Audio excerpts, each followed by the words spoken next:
Pakistan's government is facing rising national anger as the devastating floods along the Indus River show little sign of abating. Some 1,600 people have died. Upwards of 6 million are directly affected, according to the latest estimates from the United Nations, which has compared the scale of the crisis to the 2005 earthquake. As landslides and continuing rain complicated relief efforts, entire villages have been washed away and many towns submerged. Several areas of the country have been cut off, including the Swat Valley in the northwest and parts of Pakistan's breadbasket of Punjab and Sindh, some 600 miles downstream the Indus River. With 1.5 million acres of croplands ravaged, the prices of basic foods have skyrocketed. This is Mohammed Amin, a resident of Mingora in the Swat Valley. People of Swat have been the worst affected by the floods. Hundreds of people have been swept away by the floods. Thousands of houses have collapsed and hundreds of thousands have been affected.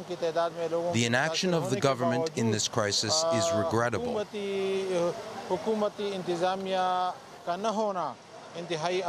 Meanwhile, the Pakistani president, Asif Ali Zardari, returned home today after a prolonged European tour that sparked fury at home over his absence at a time of national disaster.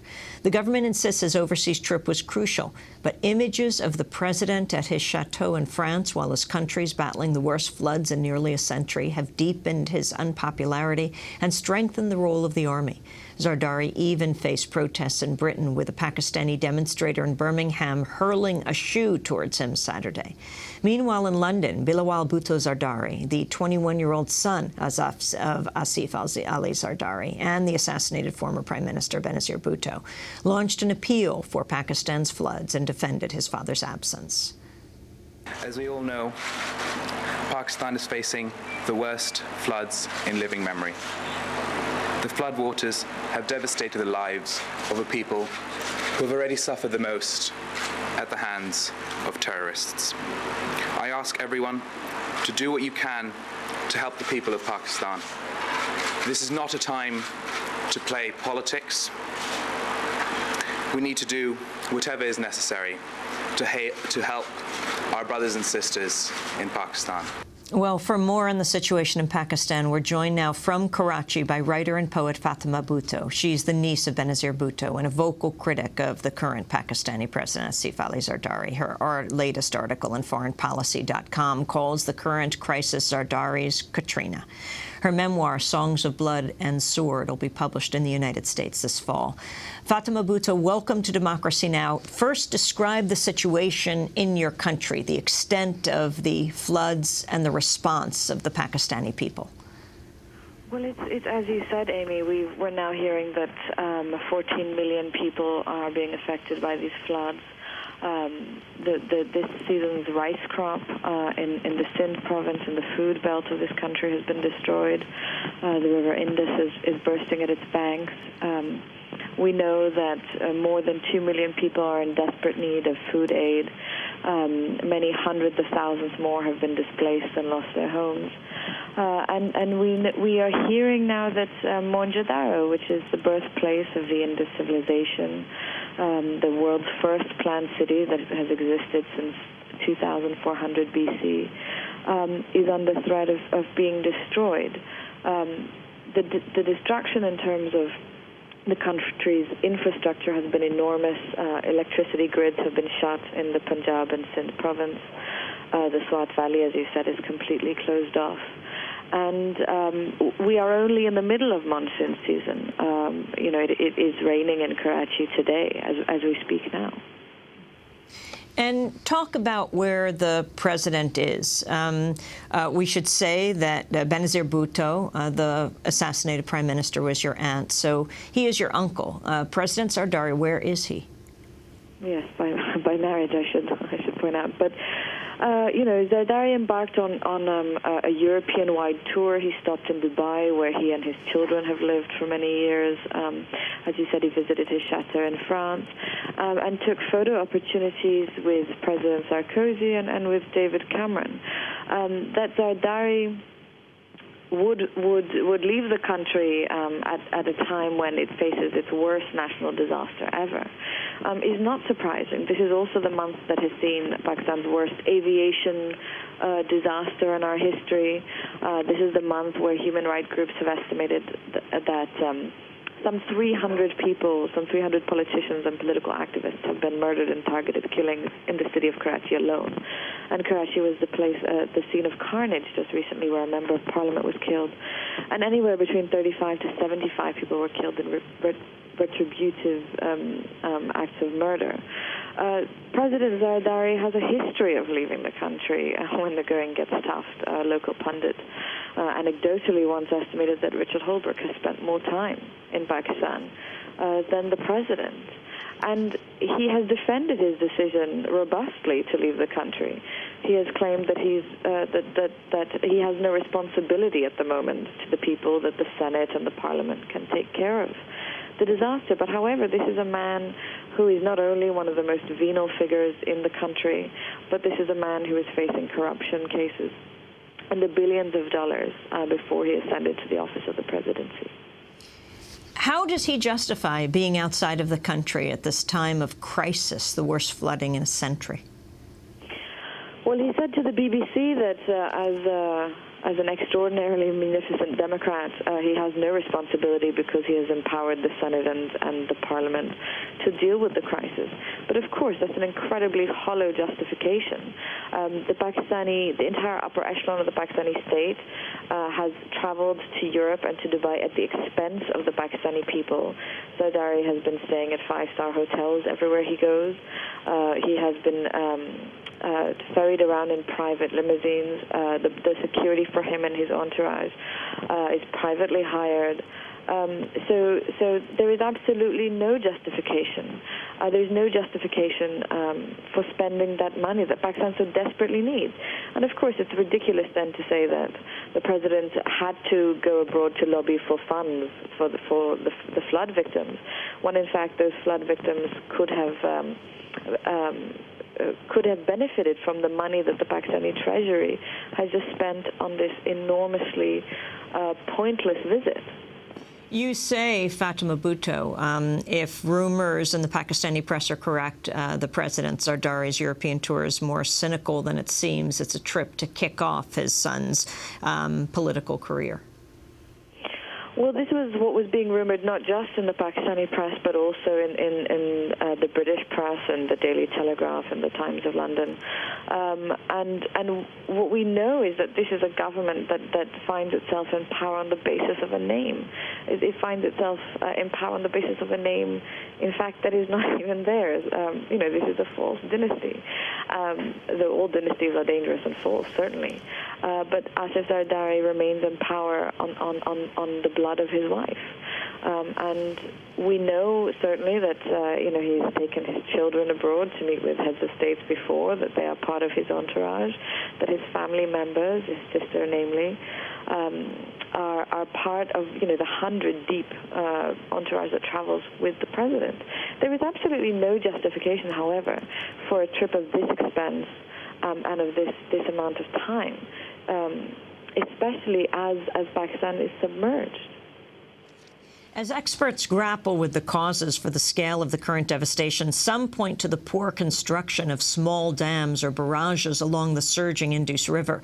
Democracy Now!'s Anjali Kamat spoke to Mushtaq Adi, a professor at Islamabad's Quaid-e-Azam University and a longtime water rights activist. He emphasized the breaches in one particular barrage on the Indus in the province of Punjab. It's called Taunsa Barrage and was renovated under a World Bank-funded project that was completed just 6 months ago.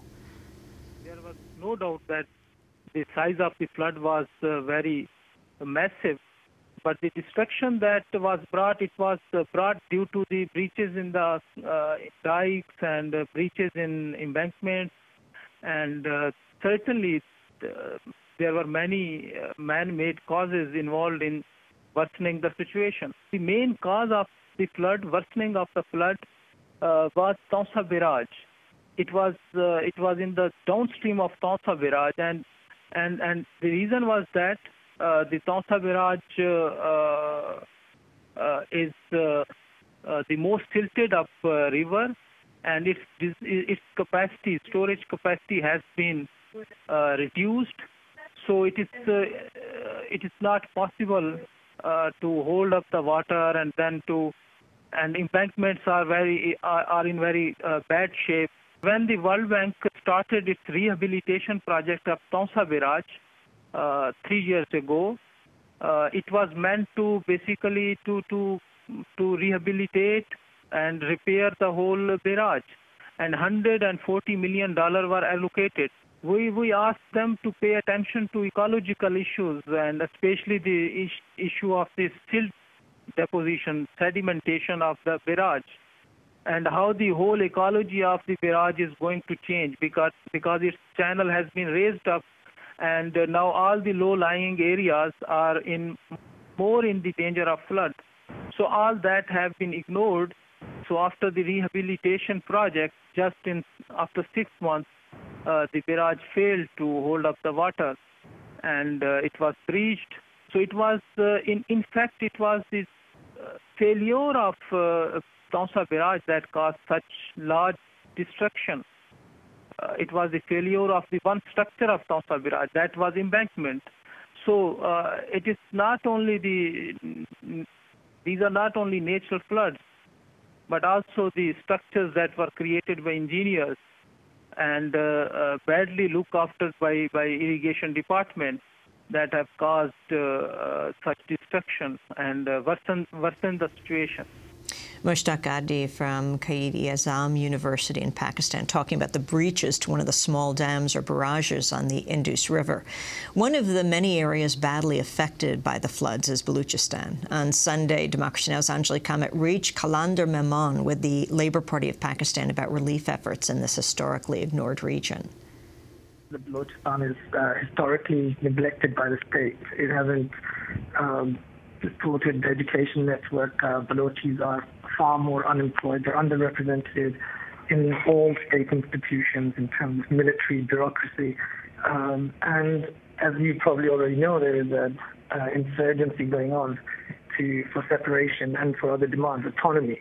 And in light of that, the flooding has not really, the government has done very little to support the people who've been flooded. The government, in terms of what they did, is that they turned up with a very minor number of food, and there, over 40,000 people in the first few days were affected, and then it's increased. And they turned up with something like 5,000 food parcels, and of course that's going to cause more trouble and rioting because it was just dumped, and they left, leaving people to sort out how to distribute it themselves. I've also heard stories of mass corruption among the officials, and that people with connections and people who are able to pay the government are able to get relief, and others are suffering. So the flooding swept villages. People did not expect it. And they had to run for their lives to higher ground. And there they had to sleep in the open, without shelter, clean drinking water. And their food supply is, of course, finished because they rely on stocked livestock, and that's being swept away in most cases. So they're without food, without clean drinking water, and they have very little shelter. Now, as time has gone by, more and more people are moving, if possible, because the roads are blocked and it's very difficult and people are still scared. But if possible, when they get a chance, they're trying to move to bigger cities such as Quetta. But a lot of people, I think, the last I heard, there are at least 50,000 people sleeping in the open still in Balochistan. Everyone here has been complaining the government actually does not have the capacity to respond because when there isn't a disaster, they do nothing in terms of capacity building. So this is the critique that people articulated after the earthquake, and I don't think we've gone much further than that. Qalandar Mehman from the Labour Party of Pakistan. We're still on the line with Fatima Bhutto, the Pakistani poet, the niece of the assassinated former Prime Minister Benazir Bhutto.